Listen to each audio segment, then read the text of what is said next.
States pay school districts based on the number of students that they have enrolled, and they also are recording some enrollment losses across the county, and that has left them in a very weird financial situation. That is what the Yakima School Board is trying to cut expenses by $20 million. They're doing that by cutting programs, services, and over 100 staffers.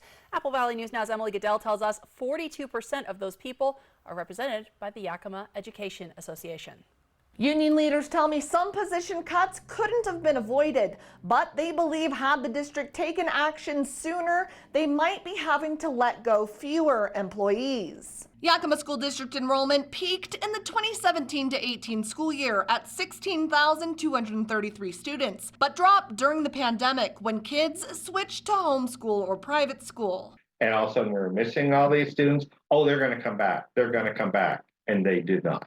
Enrollment dropped 9% over 6 years. The district had less state funding, but they kept on hiring more people. 9% more certified staff like teachers, counselors, and librarians, and 18% more classified staff like bus drivers and paraeducators. The district says they kept hiring because they expected students to come back. Plus, they had McCleary settlement money and one-time federal pandemic relief funds to help keep staffing up. But the union says they were pushing forward when they should have been cutting back. Even last year, they hired 104 certified staff when they knew they were going to have to make corrections this year. More than 100 employees, including counselors, paraeducators, assistant principals, all out of a job come next school year. Green says had the educational and operations levy not passed earlier this year, it would have been worse. Instead of reducing 20 million, we would have been reducing 58.5 million. The youngest and newest hires will be the first to go. Started out their career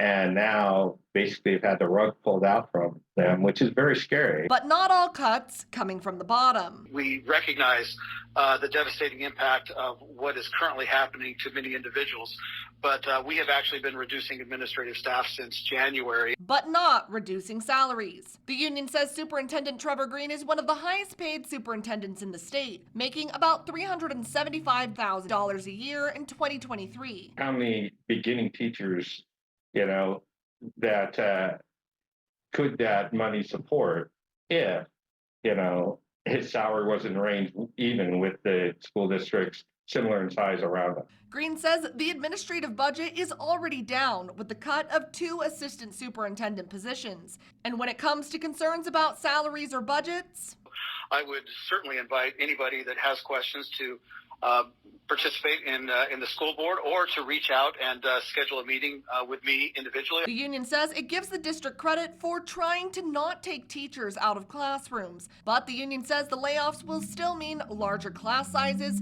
less support for those who need it, and extra pressure on teachers.